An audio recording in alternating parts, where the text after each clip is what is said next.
Hi friends, welcome back to KNR tutorials.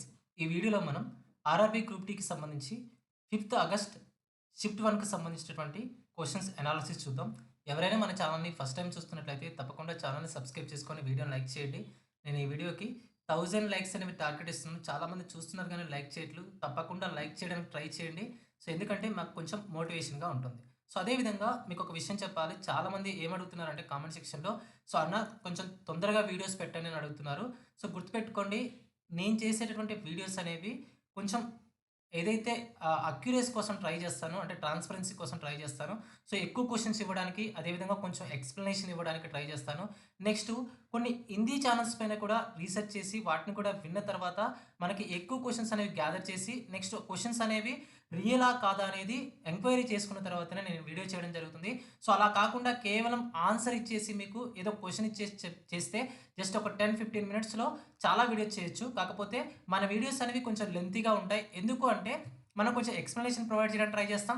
ఒక question అడిగిన తర్వాత ఆ క్వెషన్‌కి సంబంధించి సో ఎంతో కొంత ఇన్ఫర్మేషన్ అనేది తెలుసుకోవాలి. ఎందుకంటే నెక్స్ట్ టైము ఆ క్వెషన్ నుంచి ఇంకో విధంగా అడగొచ్చు. ఫర్ ఎగ్జాంపుల్ చెప్తే తమిళనాడుకి సంబంధించి ఇంతకుముందు ఏమడిగారు? విజయ్‌కి సంబంధించి ఏదైతే సీఎం విజయ్ ఉన్నారో, విజయ్‌కి సంబంధించి పార్టీ ఏంటి అన్నారు. సో ఇప్పుడేమడిగారు? ఇప్పుడు తమిళనాడుకి సంబంధించినటువంటి సీఎం గురించి అడిగారు. సో అదే విధంగా ఇంకొక క్వెషన్ ఏమడిగారంటే పశ్చిమ బెంగాల్‌కి సంబంధించినటువంటి సీఎం గురించి అడిగారు. ఇంకొకటి ఎవరు సీఎంగా ఉన్నారు అనేది ఒక ఇంపార్టెంట్ అయితే, ఎప్పుడు ప్రమాణ స్వీకారం చేశారనేది కూడా మనకి ఇంపార్టెంట్ అవుతుంది. సో ఏ రాష్ట్రానికి సంబంధించిన సీఎం అనేది కూడా అడుగుతారు. ఓకేనా? సో అలా గుర్తుపెట్టుకుంటే మనకేంటంటే ఒక క్వెషన్‌కి సంబంధించి చదువుతున్నప్పుడు అందులో 1 ఆర్ 2 క్వెషన్స్ ఎక్స్‌ట్రాగా కవర్ అయ్యేలాగా మనం చెప్పుకుంటే నెక్స్ట్ అలాంటి క్వెషన్ ఏమైనా వచ్చినా కూడా మనం చేసేటటువంటి అవకాశం ఉంటది. ఎందుకంటే ఒక్క మార్క్ కూడా మన యొక్క సక్సెస్‌ని డిసైడ్ చేస్తుంది కాబట్టి. అందుకే కొంచెం ఎక్స్‌ప్లనేషన్ ఇస్తూ వేరే ఛానెల్స్‌ని స్టడీ చేసి కొంచెం కొన్ని ఎక్కువ క్వెషన్స్‌ని కవర్ చేయడానికి ట్రై చేస్తున్నాను కాబట్టే మీకు వీడియోస్ అనేవి లేట్ అవుతున్నాయి. సో ఇదొక్కటి గమనించండి. నెక్స్ట్ చాలామంది ఇంగ్లీష్ మీడియం కూడా చేయండి సార్ అని అడుగుతున్నారు. అందుకే ఇంగ్లీష్ మీడియం కూడా యాడ్ చేయడం జరుగుతుంది. సో ఫస్ట్ క్వెషన్ చూడండి. ఇటీవల తమిళనాడు కొత్త ముఖ్యమంత్రిగా ఎవరు ప్రమాణ స్వీకారం చేశారు? అంటే జోసెఫ్ విజయ్ లేదా దళపతి విజయ్ ప్రమాణ స్వీకారం చేశారు. ఏ పార్టీకి చెందినటువంటి వ్యక్తి అంటే టీవీకే పార్టీ. సో ఇది ఆల్రెడీ మనకు క్వెషన్ అడిగిండు పార్టీ గురించి. ఓకేనా? సో దళపతి విజయ్‌కి సంబంధించి ఏ పార్టీ అని చెప్పి కూడా మనకి క్వెషన్ అడగడం జరిగింది. ఓకేనా? సో నెక్స్ట్ ఎప్పుడు ప్రమాణ స్వీకారం చేశారు? ఏ తేదీన? మే 10, 2026న. నెక్స్ట్ ఒకవేళ అడిగితే ఈ క్వెషన్ అడగొచ్చు, గుర్తుపెట్టుకోండి. ఓకేనా? సో మే 10, 2026న.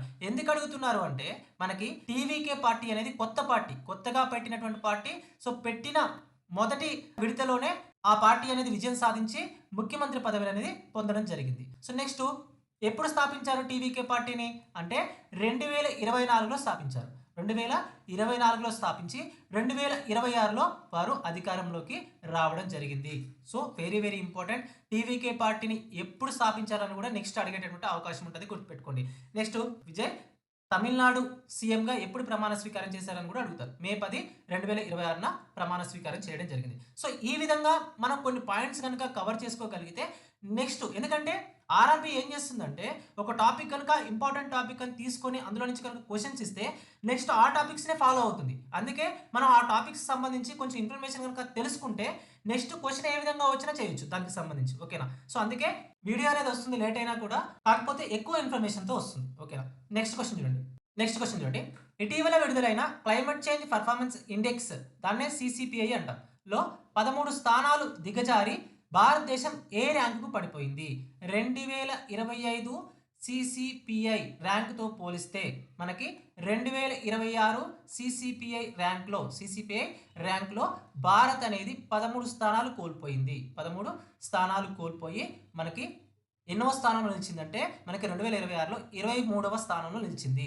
అదే 2025లో 10వ స్థానంలో నిలిచింది. గుర్తుపెట్టుకోండి. నెక్స్ట్ ఇక్కడ మొదటి 3 స్థానాల్లో కూడా ఏ దేశము లేదు. ఓకేనా? క్లైమేట్ చేంజ్ పెర్ఫార్మెన్స్ ఇండెక్స్‌లో 2026కు సంబంధించి మొదటి 3 స్థానాల్లో ఏ దేశము లేదు. ఏ దేశం కూడా లేదు. కానీ 4వ స్థానంలో ఎవరున్నారు? డెన్మార్క్ అనేది ఉంది. 4వ స్థానంలో డెన్మార్క్ అనేది ఉంది. సో ఆప్షన్ బి అనేది కరెక్ట్ ఆన్సర్ అవుతుంది. సో 2026కి సంబంధించి భారత్ ర్యాంక్ ఎంత అంటే సీసీపీఐలో 23వ స్థానం. Next question. సువేందు అధికారి ఇటీవల ఏ రాష్ట్రానికి కొత్త ముఖ్యమంత్రి అయ్యారు? చాలా సార్లు చెప్పిన. కంపల్సరీ క్వశ్చన్ అడుగుతాడు. ఎందుకంటే రీసెంట్‌గా మనకి పశ్చిమ బెంగాల్‌లో ఒక కొత్త పార్టీ అధికారంలోకి వచ్చింది. అది బీజేపీ పార్టీ. కంపల్సరీ అడిగేటటువంటి అవకాశం ఉంటుంది. అదేవిధంగా టీవీకే పార్టీకి సంబంధించి తమిళనాడు గురించి చెప్పిన, నెక్స్ట్ ఈ సువేందు అధికారి గురించి కూడా నేను చెప్పడం జరిగింది. సో, పశ్చిమ బెంగాల్‌కి సంబంధించినటువంటి కొత్త ముఖ్యమంత్రి ఎవరంటే సువేందు అధికారి. ఏ పార్టీకి చెందినటువంటి వ్యక్తి? బీజేపీ పార్టీకి చెందినటువంటి వ్యక్తి. బీజేపీ పార్టీకి చెందినటువంటి వ్యక్తి. సో, ఎప్పుడు ప్రమాణ స్వీకారం చేశారు? మే 9, 2026న ప్రమాణ స్వీకారం చేయడం జరిగింది. సో, ఇక్కడ గుర్తుపెట్టుకోండి, మనకి తమిళనాడులో మే 10, 2026న విజయ్ జోసెఫ్ ప్రమాణ స్వీకారం చేస్తే, సువేందు అధికారి మే 9న అంటే ఒక రోజు ముందు మే 9న 2026న ప్రమాణ స్వీకారం చేయడం జరిగింది పశ్చిమ బెంగాల్ ముఖ్యమంత్రిగా. సో, నెక్స్ట్ ఏం అడుగుతాడు? పశ్చిమ బెంగాల్ ముఖ్యమంత్రిగా ఎన్నికైనటువంటి సువేందు అధికారి ఏ పార్టీ అని అడుగుతాడు. అంటే బీజేపీ పార్టీ. ఏ పార్టీ నుంచి ఎన్నుకోబడ్డారు అంటాడు. అంటే బీజేపీ పార్టీ నుంచి ఎన్నుకోబడ్డారు. So, very very important. Next question, ఐక్యరాజ్య సమితి ప్రకటించిన అంతర్జాతీయ మహిళా దినోత్సవం 2026 యొక్క అధికారిక థీమ్ ఏమిటి? సో, ఇక్కడ మనకి అంతర్జాతీయ మహిళా దినోత్సవం ఎప్పుడు జరుపుకుంటాం అంటే ప్రతి సంవత్సరం కూడా మార్చి 8న జరుపుకుంటాం. ఎప్పుడు? మార్చి 8న జరుపుకుంటాం. 2026కు సంబంధించి ఎప్పుడు? 2026కు సంబంధించి థీమ్ ఏంటి అంటున్నాడు. అంటే right, justice, action for all women and girls. Right, justice, action for all women and girls. So, option b అనేది కరెక్ట్ ఆన్సర్ అవుతుంది. నెక్స్ట్ క్వశ్చన్, మే 2026లో శాసనసభలో బిల్లును ఆమోదించడం ద్వారా భారతదేశంలో యూనిఫామ్ సివిల్ కోడ్ లేదా ఉమ్మడి పౌర స్మృతిను అమలు చేసినటువంటి 3వ రాష్ట్రం ఏది అంటున్నాడు. సో, ఇక్కడ గుర్తుపెట్టుకోండి, యూనిఫామ్ సివిల్ కోడ్కు సంబంధించి అమలు చేసినటువంటి మొదటి రాష్ట్రం ఏంటి అంటే ఉత్తరాఖండ్. మొదటి రాష్ట్రం ఉత్తరాఖండ్. రెండవ రాష్ట్రం ఏంటి? గుజరాత్. రెండవ రాష్ట్రం గుజరాత్. దేశంలోనే మొట్టమొదటిసారిగా యూనిఫామ్ సివిల్ కోడ్ను అమలు చేసినటువంటి మొట్టమొదటి రాష్ట్రం ఏంటంటే ఉత్తరాఖండ్. రెండవ రాష్ట్రం ఏంటంటే గుజరాత్. మూడవ రాష్ట్రం ఏంటంటే అస్సాం. వెరీ వెరీ ఇంపార్టెంట్ అండి. సో, ఇప్పుడు మనకి మూడవ రాష్ట్రం అన్నాడు కాబట్టి నెక్స్ట్ ఏమడుగుతాడు? భారతదేశంలో యూనిఫామ్ సివిల్ కోడ్ను అమలు చేసినటువంటి మొట్టమొదటి రాష్ట్రం ఏది అంటాడు. అంటే ఉత్తరాఖండ్. లేదు, రెండవ రాష్ట్రం ఏది అంటాడు. అంటే గుజరాత్. సో, ఆప్షన్ బి అనేది మనకి కరెక్ట్ ఆన్సర్ అవుతుంది. ఏమడుగుతున్నాడు? మూడవ రాష్ట్రం గురించి అడుగుతున్నాడు కాబట్టి అస్సాం అనేది మనకి కరెక్ట్ ఆన్సర్ అవుతుంది. ఫ్రెండ్స్, మనకి ఏఎన్ఆర్ ట్యూటోరియల్స్ నుంచి ఆర్ఆర్బి గ్రూప్ డి ఆస్పిరెంట్స్ కోసం సూపర్ రివిజన్ మెటీరియల్ అనేది అందించడం జరుగుతుంది. సో, దానికి సంబంధించి అసలు కంటెంట్ ఏముంది, అది మీకు యూజ్ అవుతుందా యూజ్ అవుతుందా అనేది ఒకసారి ఈ వీడియోలో చూద్దాం. సూపర్ రివిజన్ మెటీరియల్లో భాగంగా మనం ఏమందిస్తున్నామంటే 10 గ్రాండ్ టెస్ట్లు మీరు ప్రాక్టీస్ చేసుకోవడానికి, నెక్స్ట్ 18 మంత్స్ కరెంట్ అఫైర్స్. ఇందులో మీకు 2015 జనవరి నుంచి 2016 జూన్ వరకు 18 మంత్స్ కరెంట్ అఫైర్స్ ఉంటాయి. Almost 750 current affairs with explanation ఉంటాయి, విత్ టెక్స్ట్ ఎక్స్ప్లెనేషన్ ఉంటాయి. నెక్స్ట్ ఇందులోనే మీకు topic wise current affairs. Topic wise current affairs అంటే, సో ఇక్కడ చూడండి, sports, awards, central government schemes, GI tax, union budget, appointments, exercises, state government schemes, submits, indexes and ranks, economic survey, current affairs ఉంటాయి. మొత్తం 11 topics సంబంధించినటువంటి current affairs అనేవి ఉంటాయి. Next వీటితో పాటుగా 2025లో జరిగినటువంటి ఎగ్జామ్ ఉంది కదా, ఆర్ఆర్బి గ్రూప్ డికి సంబంధించి, మనం దానికి సంబంధించినటువంటి ఎగ్జామ్ రివ్యూ వీడియోస్ అనేది చేయడం జరిగింది. దానికి సంబంధించి కంప్లీట్ పీడిఎఫ్స్ అనేవి మీకు ఈ 2025 ఆల్ సిప్స్ జనరల్ సైన్స్ పీడిఎఫ్లో మీకు ఉంటాయి. Next 1500 general science MCQs. ఇందులో కెమిస్ట్రీకి సంబంధించి 500 ఉంటాయి. నెక్స్ట్ ఫిజిక్స్కి సంబంధించి 500 ఉంటాయి. నెక్స్ట్ బయాలజీకి సంబంధించి కూడా మీకు 500 ఎంసీక్యూస్ అనేవి ఉంటాయి. చాలా చాలా ఇంపార్టెంట్. సో, మరి ఈ కోర్స్ని ఎలా అవైల్ చేసుకోవాలనుకుంటే చూడండి, మీకు ప్లే స్టోర్లో కేఎన్ఆర్ ట్యూటోరియల్స్ అనే యాప్ ఉంటుంది. ఆ యాప్ను డౌన్లోడ్ చేసుకోగానే లాగిన్ అవ్వగానే మీకు ఇక్కడ స్టోర్ అనే ఆప్షన్ కనిపిస్తుంది. ఈ స్టోర్ అనే ఆప్షన్ పైన క్లిక్ చేస్తే మీకు ఇలా కోర్సెస్ అనేవి ఓపెన్ అవుతాయి. మీకు ఇందులో ఆర్ఆర్బి గ్రూప్ డికి సంబంధించి 149 రూపీస్ కోర్స్ అనేది కనిపిస్తుంది. RRB group D 18 months current affairs అని చెప్పి ఆ కోర్స్ అనేది కనిపిస్తుంది. దానిపైన క్లిక్ చేస్తే మీకు ఇక్కడ కనిపిస్తున్నటువంటి అన్ని ఫోల్డర్స్ కూడా కనిపిస్తాయి. సో, మీరు ఇవి కనుక ప్రిపేర్ అవ్వగలిగితే మీకు కరెంట్ అఫైర్స్ నుంచి ఎన్ని క్వశ్చన్స్ అడిగినా కూడా మీరు మ్యాక్సిమం క్వశ్చన్స్ ఆన్సర్ చేసేటటువంటి అవకాశం ఉంటుంది. నెక్స్ట్ క్వశ్చన్, పబ్లిక్ అఫైర్స్ లేదా ప్రజా వ్యవహారాల రంగంలో 2026కు సంబంధించి పద్మవిభూషణ్ పురస్కారంతో సత్కరించబడిన వారు ఎవరు? అంటే చూడండి, ప్రజా వ్యవహారాలు లేదా పబ్లిక్ అఫైర్స్కి సంబంధించి 2026లో పద్మవిభూషణ్ పురస్కారంతో సత్కరించబడిన వారు ఎవరు అంటే మనకి justice KT Thomas. Justice KT Thomas. ఎవరైనా మాజీ సుప్రీంకోర్టు న్యాయమూర్తి. సో, ఆప్షన్ సి అనేది కరెక్ట్ ఆన్సర్ అవుతుంది. నెక్స్ట్ క్వశ్చన్ జూలై 2026లో చైనాలోని హాంగ్జౌలో జరిగిన ఐఎస్ఎస్ఎఫ్ వరల్డ్ కప్ షూటింగ్ ఛాంపియన్షిప్లో మహిళల 25 మీటర్ల పిస్టల్ ఈవెంట్లో బంగారు పథకం సాధించింది ఎవరు? అంటే ఈషా సింగ్.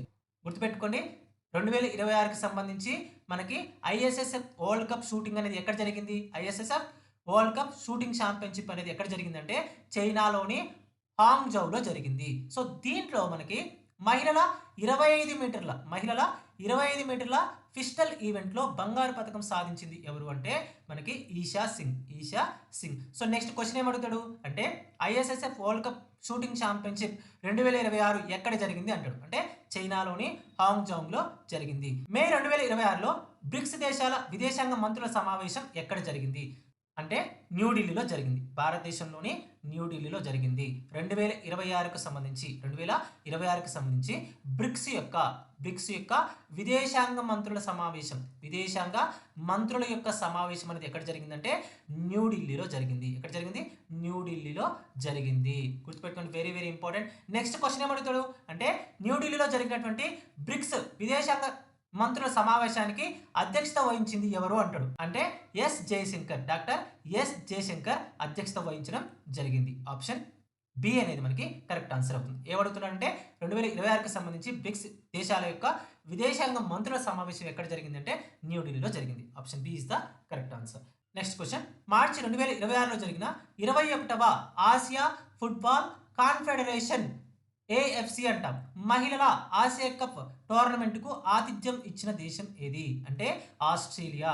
మార్చి 2026కి సంబంధించి 21వ ఆసియా ఫుట్బాల్ కాన్ఫెడరేషన్కి సంబంధించి ఈవెంట్ అనేది ఎక్కడ జరిగిందంటే టోర్నమెంట్ అనేది ఆస్ట్రేలియాలో జరిగింది. సో ఈ టోర్నమెంట్లో విజయం సాధించింది ఎవరు అంటే జపాన్ అనేది విజయం సాధించింది. రన్నర్ అప్ ఎవరు అంటే ఆస్ట్రేలియా పైన ఫైనల్లో జపాన్ అనేది గెలిచింది. ఆప్షన్ బి అనేది కరెక్ట్ ఆన్సర్ అవుతుంది. ఎవరు ఆతిథ్యం ఇచ్చారంటే ఆస్ట్రేలియా ఆతిథ్యం ఇచ్చింది. నెక్స్ట్ క్వశ్చన్ మే 2026లో రాంచీలో జరిగిన 29వ ఫెడరేషన్ కప్లో పురుషుల 100 మీటర్ల పరుగును 10.09 సెకండ్లలో పూర్తి చేసి కొత్త జాతీయ రికార్డుతో బంగారు పథకాన్ని గెలుచుకుంది ఎవరు అంటే మనకి ఆప్షన్ బి గుర్విందర్ సింగ్. నేను ఆల్రెడీ చెప్పిన చాలా ఇంపార్టెంట్ క్వశ్చన్ అని చెప్పిన ఇది. సో మనం కరెంట్ అఫైర్స్లో కవర్ చేయడం జరిగింది. సో ఇక్కడ మనకి 5th ఆగస్టుకి సంబంధించి షిఫ్ట్ 1లో మన కరెంట్ అఫైర్స్ నుంచి 8 to 10 క్వశ్చన్స్ అనేవి రావడం జరిగింది. మొత్తం 8 to 10 క్వశ్చన్స్ అనేవి రావడం జరిగింది. గుర్తుపెట్టుకోండి, ప్రతి ఎగ్జామ్లో కూడా మనకి ఆల్మోస్ట్ ఒక 7+ క్వశ్చన్స్ అనేవి వస్తున్నాయి మన కరెంట్ అఫైర్స్ నుంచి. ప్రతి ఒక్కరు కూడా ఈ కరెంట్ అఫైర్స్ అనేవి తీసుకొని చదువుకోవడానికి ట్రై చేయండి. మన యాప్లో అవైలబుల్గా ఉన్నాయి. సూపర్ రివిజన్ కోర్సులో తప్పకుండా తీసుకోవడానికి ట్రై చేయండి. సో ఇక్కడ ఆప్షన్ బి అనేది మనకి కరెక్ట్ ఆన్సర్ అవుతుంది. సో మీకు ఒక ప్రూఫ్ కూడా చూపిస్తాను. ఒక సబ్స్క్రైబర్ కామెంట్ చేయడం జరిగింది, అన్న మన కరెంట్ అఫైర్స్ నుంచి 7 క్వశ్చన్స్ వచ్చాయని చెప్పి. నెక్స్ట్ క్వశ్చన్ చూడండి. ఇటీవల డిఆర్డిఓ మరియు జాతీయ వైమానిక దళం సంయుక్తంగా విజయవంతంగా పరీక్షించిన గాలి నుండి ఉపరితలానికి ప్రయోగించే యాంటీ రేడియేషన్ క్షిపణి ఏది? సో ఇక్కడ గుర్తుపెట్టుకోండి, ఎవరెవరు? డిఆర్డిఓ, అదేవిధంగా ఇండియన్ ఎయిర్ ఫోర్స్, భారత వైమానిక దళం సంయుక్తంగా లేదా విజయవంతంగా పరీక్షించినటువంటి గాలి నుండి ఉపరితలానికి పరీక్షించినటువంటి యాంటీ రేడియేషన్ క్షిపణి ఏది అంటున్నాడు. అంటే మనకి రుద్రం 2 అనేది యాంటీ రేడియేషన్ క్షిపణి. సో ఏ రకమైన క్షిపణి ఇది అంటే ఎయిర్ టు సర్ఫేస్ అంటే గాలి నుంచి ఉపరితలానికి ప్రయోగించినటువంటి క్షిపణిగా చెప్తాం. దేని నుంచి ప్రయోగించారు దీన్ని అంటే సుకోయ్ యుద్ధ విమానం నుంచి ప్రయోగించడం జరిగింది. సుకోయ్ యుద్ధ విమానం గురించి ప్రయోగించడం జరిగింది. మనకి నెక్స్ట్ క్వశ్చన్ ఏ విధంగా అడుగుతాడో అన్ని పాయింట్స్ అనేవి కవర్ చేయడం జరిగింది ఇక్కడ. ఓకేనా? నెక్స్ట్ క్వశ్చన్ మే 2026లో యూరోపియన్ సెంట్రల్ బ్యాంక్ ఈసీబీతో సెంట్రల్ బ్యాంక్ రంగంలో సహకారాన్ని పెంపొందించుకోవడానికి కుదుర్చుకున్న భారతీయ సంస్థ ఏది అంటున్నాడు. అంటే రిజర్వ్ బ్యాంక్ ఆఫ్ ఇండియా అనేది ఆర్బీఐ అనేది ఈసీబీతో యూరోపియన్ సెంట్రల్ బ్యాంకుతో మనకి ఎంఓయు మెమోరాండమ్ ఆఫ్ అండర్స్టాండింగ్ అంటాం, ఎంఓయూను కుదుర్చుకోవడం జరిగింది. సో ఈ సమావేశం ఎక్కడ జరిగింది లేదా ఈ ఒప్పందం ఎక్కడ జరిగింది అంటే స్విట్జర్లాండ్లో జరిగింది. ఈ ఒప్పందం అనేది స్విట్జర్లాండ్లో జరిగింది. సో మనకి యూరోపియన్ సెంట్రల్ బ్యాంక్ అదేవిధంగా ఆర్బీఐ మధ్య ఎంఓయూ అనేది కుదిరింది 2026లో మే నెలలో. సో ఇది ఎక్కడ జరిగింది అంటే స్విట్జర్లాండ్లో జరిగింది. నెక్స్ట్ క్వశ్చన్ అదే ఆర్బీఐకి అదేవిధంగా యూరోపియన్ సెంట్రల్ బ్యాంక్ మధ్య ఎంఓయు అనేది ఎక్కడ జరిగింది అంటాడు. ఏ దేశంలో జరిగింది అంటాడు. అంటే స్విట్జర్లాండ్లో జరిగింది. నెక్స్ట్ క్వశ్చన్, మే 2026లో 40 సంవత్సరాలు మరియు అంతకంటే ఎక్కువ వయసున్న కార్మికుల కోసం దేశవ్యాప్త ఉచిత వార్షిక ఆరోగ్య పరీక్షల కార్యక్రమాన్ని ఏ మంత్రిత్వ శాఖ ప్రారంభించింది? సో దేశవ్యాప్తంగా ఉన్నటువంటి 40 సంవత్సరాల పైబడినటువంటి కార్మికులకు ఉచితంగా ఆరోగ్య పరీక్షలు చేసేటటువంటి కార్యక్రమాన్ని లేదా పథకాన్ని తీసుకొచ్చినటువంటి మంత్రిత్వ శాఖ ఏంటంటే కార్మిక మరియు ఉపాధి మంత్రిత్వ శాఖ, ministry of labour and employment. ఎవరు ప్రారంభించారు మరి దీన్ని అంటే కార్మిక ఉపాధి మంత్రిత్వ శాఖ యొక్క మంత్రి అయినటువంటి డాక్టర్ మాన్సుఖ్ మాండవియా ఎక్కడ ప్రారంభించారు? న్యూఢిల్లీలో ప్రారంభించారు. క్వశ్చన్ ఏ విధంగా అడుగుతాడో గుర్తుపెట్టుకోండి. నెక్స్ట్ క్వశ్చన్, పురుషుల టీ20 ప్రపంచ కప్ 2026లో ఏ దేశ క్రికెట్ జట్టు అంతర్జాతీయ క్రికెట్ చరిత్రలో ఒకే టోర్నమెంట్లో 100 కంటే ఎక్కువ సిక్సర్లు కొట్టిన మొదటి జట్టుగా నిలిచింది? అంటే భారతదేశం మొత్తంగా 106 సిక్స్లు కొట్టింది. మొత్తంగా 106 సిక్స్లు కొట్టింది. మరి 2026కు సంబంధించి టీ20 ప్రపంచ కప్ అనేది ఎవరు విన్ అయ్యారు అంటే ఇండియా అనేది విన్ అయింది. సో దీనికి అంబాసిడర్ ఎవరు మరి 2026 టీ20 ప్రపంచ కప్కి అంటే రోహిత్ శర్మ. దీనికి అంబాసిడర్ ఎవరంటే రోహిత్ శర్మ. ఎక్కడ నిర్వహించారు అంటే ఇండియా అండ్ శ్రీలంక కలిసి సంయుక్తంగా దీన్ని నిర్వహించడం జరిగింది. చాలాసార్లు డిస్కస్ చేసుకున్నాం ఇది. ఓకేనా? సో ఆప్షన్ సి అనేది కరెక్ట్ ఆన్సర్ అవుతుంది. నెక్స్ట్ క్వశ్చన్, భారతీయ సంగీత పరిశ్రమలో అత్యంత బహుముఖ స్వరాలలో ఒకటిగా పరిగణించబడిన స్వరమైనటువంటి ఏప్రిల్ 12, 2026న 92 సంవత్సరాల వయసులో కన్నుమూసిన ప్రసిద్ధ భారతీయ ప్లేబ్యాక్ సింగర్ ఎవరు అంటే ఆశా భోంస్లే.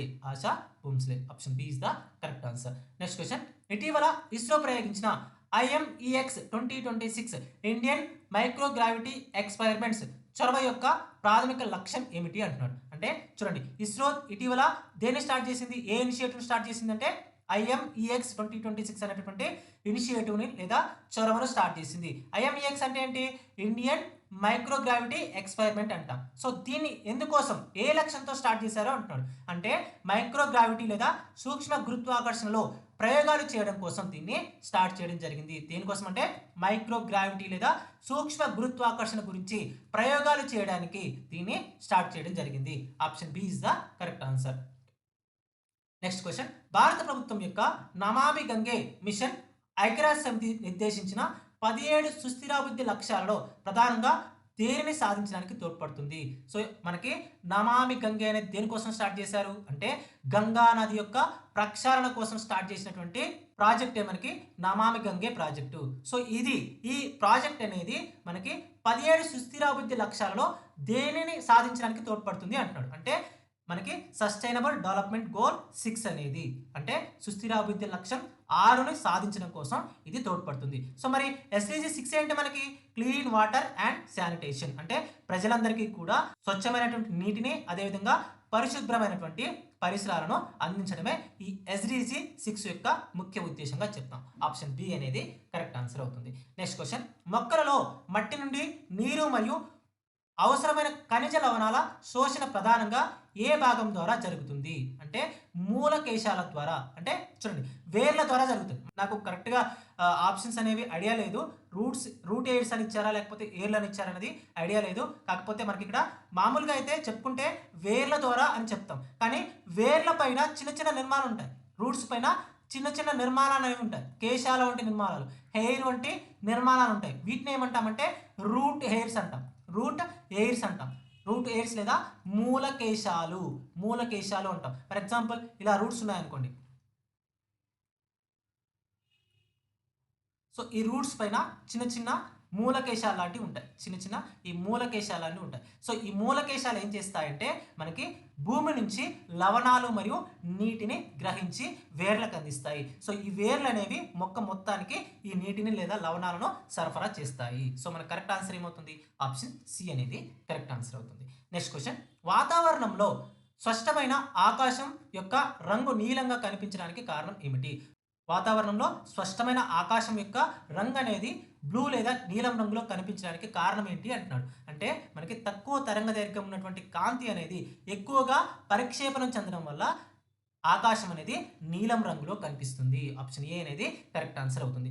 నెక్స్ట్ క్వశ్చన్, వైద్య రంగంలో ఉపయోగించే అల్ట్రాసౌండ్ లేదా సోనోగ్రఫీలో శరీర అంతర్గత అవయవాల చిత్రాలను ఎలా తీస్తారు అంటే మనకి కణజాలాల ద్వారా ఆ యొక్క అధిక పౌనపుణ్యం కలిగినటువంటి ధ్వని తరంగాలను పంపించి కణజాలాల ద్వారా మనకి అధిక పౌనపుణ్యం కలిగినటువంటి ధ్వని తరంగాలను పంపించి లేదా సౌండ్ వేవ్స్ని పంపించి కణజాలాల యొక్క లేదా అవయవాల యొక్క చిత్రాలను తీయడం జరుగుతుంది. ఆప్షన్ బి అనేది కరెక్ట్ ఆన్సర్ అవుతుంది. నెక్స్ట్ క్వశ్చన్, పారామీషియం అనే ఏకకణ జీవి నీటిలో తేలుతున్న ఆహార కణాలను ఏ నిర్మాణం యొక్క కదలికల ద్వారా తన నోటిలోకి తీసుకుంటుంది అంటే చూడండి. సో ఇక్కడ పారామీషియం అంటే చెప్పు ఆకారంలో ఉంటుంది, ఓకేనా, షూ ఆకారంలో ఉంటుంది.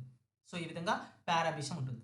సో ఇది మనకి పారామీషియం. సో ఈ పారామీషియం చుట్టూతా మనకి ఏముంటాయంటే సో ఇలాంటి చిన్న చిన్న హెయిర్ వంటి నిర్మాణాలు ఉంటాయి, హెయిర్ లైక్ నిర్మాణాలు ఉంటాయి, ఓకేనా. సో చిన్న చిన్న నిర్మాణాలు ఉంటాయి. వీటిని ఏమంటామంటే సీలియా అంటాం. ఈ నిర్మాణాలనే మనం సీలియా లేదా పక్షాభికలు, సీలియా లేదా పక్షాభికలు అంటాం. సో ఈ పక్షాభికలు లేదా సీలియా లేదా హెయిర్ వంటి నిర్మాణాలు ఏం చేస్తాయంటే నీటిలో ఒక వేవ్ లాగా కదులుతూ, ఒక తరంగంలాగా కదులుతూ నీటి పైన ఉన్నటువంటి ఆహార పదార్థాలను లోపలికి గ్రహిస్తాయి. సో ఈ విధంగా సీలియా ద్వారా పారామీషియం లేదా ఏకకణ జీవి అయినటువంటి పారామీషియం అనేది ఆహారాన్ని సంగ్రహిస్తుంది. సో ఆప్షన్ బి అనేది కరెక్ట్ ఆన్సర్ అవుతుంది.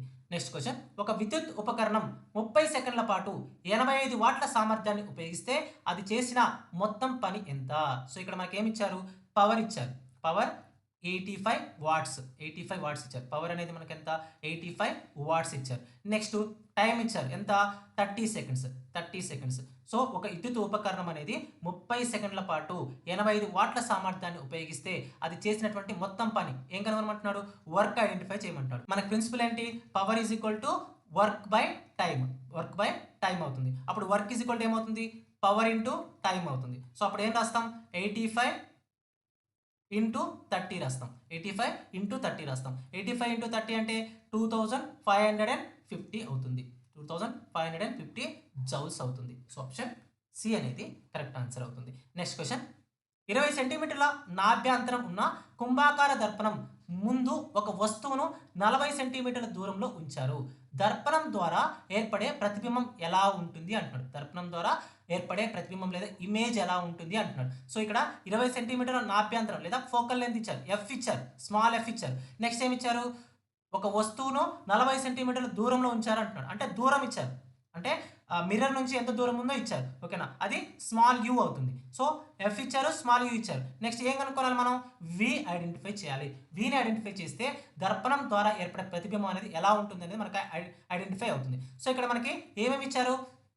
ఎఫ్ అనేది 20, నెక్స్ట్ యూ అనేది 40 ఇచ్చారు. సో మనకి ప్రిన్సిపల్ ఏంటి అంటే చూడండి, F is equal to 1/f is equal to 1/v minus 1/u అవుతుంది. అప్పుడు మనకి కావాల్సింది ఏంటి? v కదా.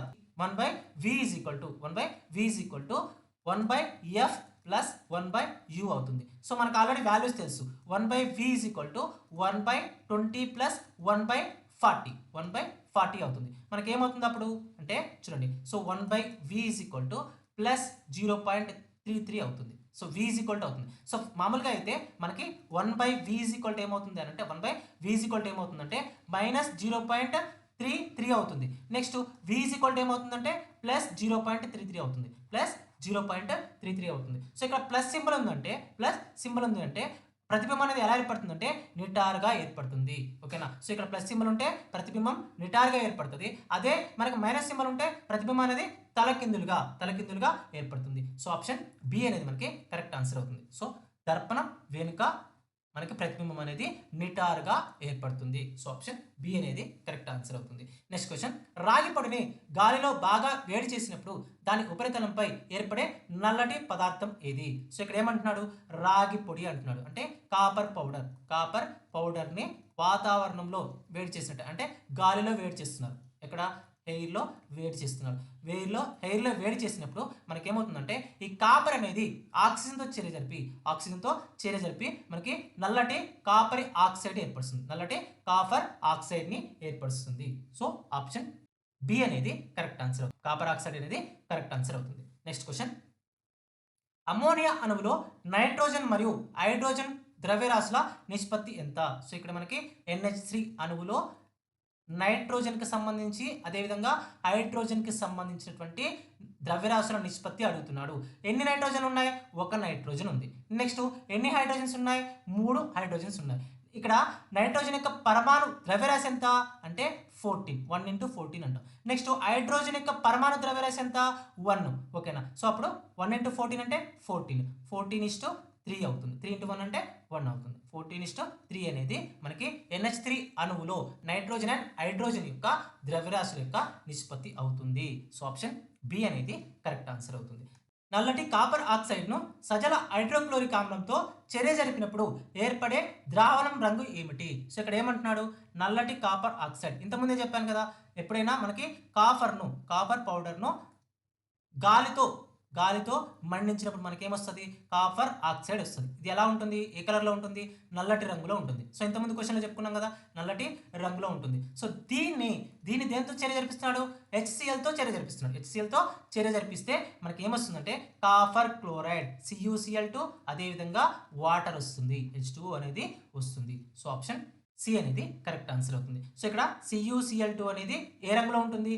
నీలం ఆకుపచ్చ లేదా బ్లూ గ్రీన్ కలర్లో ఉంటుంది. నీలం ఆకుపచ్చ లేదా బ్లూ గ్రీన్ కలర్లో ఉంటుంది. సో ఆప్షన్ సి అనేది కరెక్ట్ ఆన్సర్ అవుతుంది. నెక్స్ట్ క్వశ్చన్, ఈస్ట్ సమక్షంలో చెరుకు రసం లేదా మొలాసిస్ కిణ్వన ప్రక్రియకు గురైనప్పుడు ప్రధానంగా ఏర్పడే కర్బన సమ్మేళనం ఏది? సో మామూలుగా మనకి ఏదైనా ఒక చెరుకు రసం కానీ లేదా మొలాసిస్ లేదా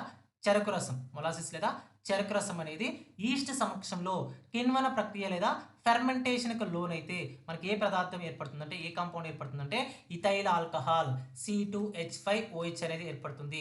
ఇథైల్ ఆల్కహాల్ లేదా ఇథనాల్ లేదా ఇథైల్ ఆల్కహాల్ అనేది ఏర్పడుతుంది. సో ఆప్షన్ బి అనేది కరెక్ట్ ఆన్సర్ అవుతుంది. సో దీన్ని మనం అద్భుతమైన ద్రావణిగా ఉపయోగిస్తాం. మనం ఆల్రెడీ చెప్పుకున్నాం ఇందులో కాఫ్ సిరప్ కానీ, సో అలాంటి డ్రగ్స్లో అద్భుతమైనటువంటి ద్రావణిగా ఉపయోగిస్తాం. ఆల్రెడీ ఒక షిప్లో అడగడం జరిగింది క్వశ్చన్. నెక్స్ట్ క్వశ్చన్, జలద్రావణాలలో H+ అయాన్ల సాంద్రత ఆధారంగా హైడ్రోక్లోరిక్ యాసిడ్ మరియు ఎస్టిక్ యాసిడ్ మధ్య ఉన్న ప్రధాన వ్యత్యాసం ఏమిటి? సో ఎప్పుడైనా కూడా H+ అయాన్ల యొక్క గాఢత ఎక్కువగా ఉంటే దాని యొక్క ఎసిడిటీ లేదా ఆమ్లత్వం అనేది ఎక్కువగా ఉంటుంది. అదే H+ అయాన్ల యొక్క గాఢత అనేది తక్కువగా ఉంటే ఆమ్లత్వం అనేది తక్కువగా ఉంటుంది లేదా ఎసిడిటీ అనేది తక్కువగా ఉంటుంది. సో ఇక్కడ చూడండి, HClకి ఎస్టిక్ యాసిడ్తో పోల్చినప్పుడు, హైడ్రోక్లోరిక్ యాసిడ్కి ఎస్టిక్ యాసిడ్తో పోల్చినప్పుడు CH3COOH అంటాం.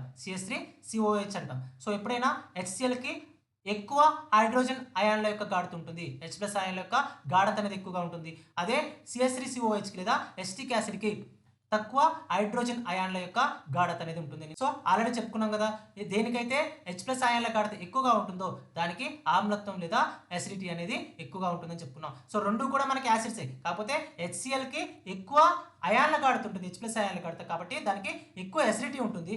అదే ఎస్టిక్ యాసిడ్కి తక్కువ H+ అయాన్ల గాఢత ఉంది కాబట్టి దానికి తక్కువ ఆమ్లత్వం లేదా తక్కువ అసిడిటీ అనేది ఉంటుంది. అంటే మనకి ఆప్షన్ బి అనేది కరెక్ట్ ఆన్సర్ అవుతుంది. HCl అనేది ఒక బలమైనటువంటి ఆమ్లం. నెక్స్ట్ CH3COH అనేది ఒక బలహీనమైనటువంటి ఆమ్లం. నెక్స్ట్ క్వశ్చన్, స్థిరమైన త్వరణంతో కదులుతున్నప్పుడు వస్తువు యొక్క వేగ కాల గ్రాఫ్ ఎలా ఉంటుంది? సో ఇక్కడ వేగము అదేవిధంగా సమయానికి సంబంధించి స్థిరమైన త్వరణంతో కలుగుతున్నప్పుడు, కాన్స్టెంట్, ఇక్కడ త్వరణం అనేది కాన్స్టెంట్.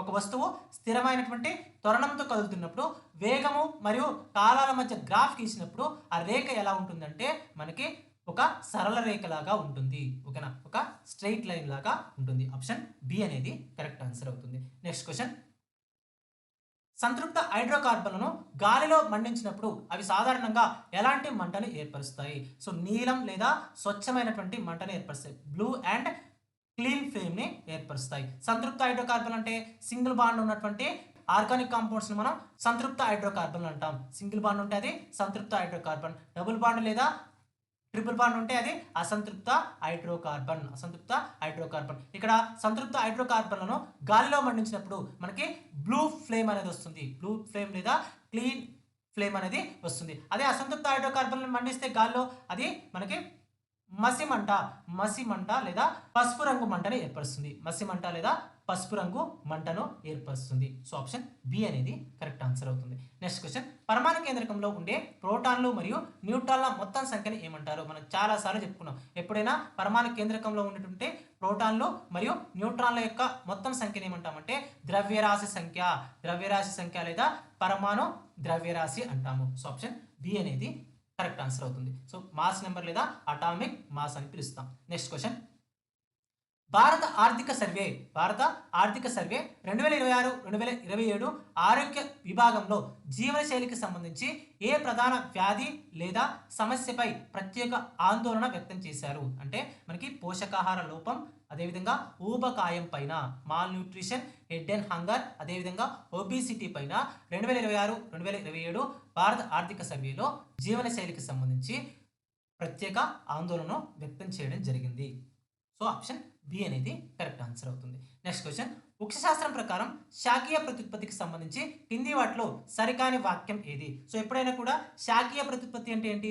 శాఖల ద్వారా మరొక జీవి అనేది కనుక ఉద్భవించినట్లయితే దాన్ని శాఖీయ ప్రత్యుత్పత్తి అంటాం. సో ఇక్కడ మొక్కకు సంబంధించి శాఖీయ ప్రత్యుత్పత్తి అనేది దేని ద్వారా జరుగుతుందంటే ఆకులు కానివ్వండి, ఆకులు లేకపోతే కొమ్మలు, బ్రాంచెస్ కానివ్వండి, లేకపోతే కాండం ద్వారా కానివ్వండి, లేకపోతే వేర్ల ద్వారా కానివ్వండి జరుగుతుంది. సో వీటి ద్వారా కనుక మనకి ప్రత్యుత్పత్తి జరిగితే దాన్ని శాఖీయ ప్రత్యుత్పత్తి అంటాం లేదా అలైంగిక ప్రత్యుత్పత్తి అంటాం. అలైంగిక ప్రత్యుత్పత్తి అంటాం. నెక్స్ట్ విత్తనాల ద్వారా జరిగింది అనుకోండి. విత్తనాలు ఏంటి, ఎలా ఏర్పడతాయి అంటే లైంగిక ప్రత్యుత్పత్తి ద్వారా విత్తనాలు ఏర్పడతాయి. ఒకవేళ విత్తనాల ద్వారా ఒక మొక్క వస్తే దాన్ని లైంగిక ప్రత్యుత్పత్తి అని పిలుస్తాం. దాన్ని లైంగిక ప్రత్యుత్పత్తి అని పిలుస్తాం. సో ఇక్కడ ఏమడుగుతున్నానంటే వృక్షశాస్త్రం ప్రకారం శాఖీయ ప్రత్యుత్పత్తికి సంబంధించి కింది వాటిలో సరికాని వాక్యం, ఫాల్స్ స్టేట్మెంట్ అంటున్నాడు. సో ఇది ఒక అలైంగిక జనన పద్ధతి. సో ఇంతకుముందే చెప్పా. సో ఈ స్టేట్మెంట్ మనకు కరెక్టే.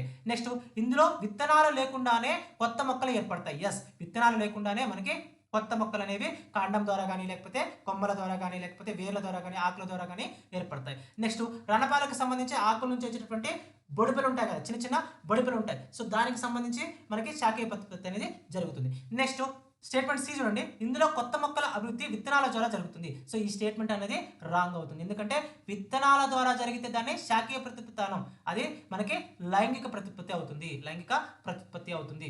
నెక్స్ట్, ఇందులో మొక్క యొక్క వేరు, కాండం మరియు ఆకుల ద్వారా ప్రత్యుత్పత్తి జరుగుతుంది. ఎస్, మొక్కల యొక్క వేరు, కాండం ద్వారా లేదా ఆకుల ద్వారా ప్రత్యుత్పత్తి జరుగుతుంది. ఓకేనా? సో మనకి ఆప్షన్ సి అనేది కరెక్ట్ ఆన్సర్ అవుతుంది. ఏది రాంగ్ అంటున్నాడు, ఏది ఫాల్స్ స్టేట్మెంట్ అంటున్నాడు అంటే మనకి ఆప్షన్ సి అనేది ఫాల్స్ స్టేట్మెంట్ అవుతుంది. లైంగిక ప్రత్యుత్పత్తి అనేది మనకి విత్తనాల ద్వారా జరుగుతుంది, మనకి శాఖీయ ప్రత్యుత్పత్తి కాదు అది. ఓకేనా? సో ఆప్షన్ సి అనేది కరెక్ట్ ఆన్సర్ అవుతుంది. నెక్స్ట్ ఇక్కడ చూడండి, శాఖీయ ప్రత్యుత్పత్తికి సంబంధించి ఎగ్జాంపుల్ ఏంటి మనకి వేరు, కాండం ద్వారా, అదే ఆకుల ద్వారా అయితే బ్రయోఫిల్లం. ఓకేనా? సో విత్తనాల ద్వారా జరిగితే అది లైంగిక ప్రత్యుత్పత్తి అంటాం. నెక్స్ట్ క్వశ్చన్, వాతావరణ మార్పుల వల్ల పశ్చిమ కనుమలలో విపరీతమైన మరియు అసాధారణమైన వర్షాలు పడితే అక్కడి పర్యావరణ వ్యవస్థ మరియు స్థానిక జాతులపై పడే ప్రాథమిక ప్రభావం ఏమిటి? అంటే మనకి అక్కడ నేల అనేది కోతకు గురవుతుంది. అంటే ల్యాండ్ స్లైడ్స్ వస్తాయి, అంటే కొండ చర్యలు విరిగిపడ్డం అంటాం కదా. సో అది జరుగుతుంది. నెక్స్ట్, ఆవాసాల యొక్క నాశనం జరుగుతుంది. ఇక్కడ కొండ చర్యలు అనేవి విరిగిపడ్డాయి అనుకోండి, నెక్స్ట్ ఏమవుతాయి, అక్కడ జంతువులకు సంబంధించినటువంటి ఆవాసాలు అనేవి నాశనం అవుతాయి. ఆవాసాలు నాశనం అయితే ఏమవుతుంది, అక్కడ స్థానిక జాతుల యొక్క మనుగడకు ముప్పు అనేది వాటిల్లుతుంది. సో ఆప్షన్ బి అనేది కరెక్ట్ ఆన్సర్ అవుతుంది. నెక్స్ట్ క్వశ్చన్, మానవ నాడీ కణాల్లో విద్యుత్ రసాయన సంకేతాల రూపంలో ప్రసారమయ్యే సందేశాలను శాస్త్రీయంగా ఏమంటారు? అంటే నాడీ ప్రచోదనాలు అంటారు. ఏమంటారు? నాడీ ప్రచోదనం అంటారు. సో ఆప్షన్ బి అనేది కరెక్ట్ ఆన్సర్ అవుతుంది.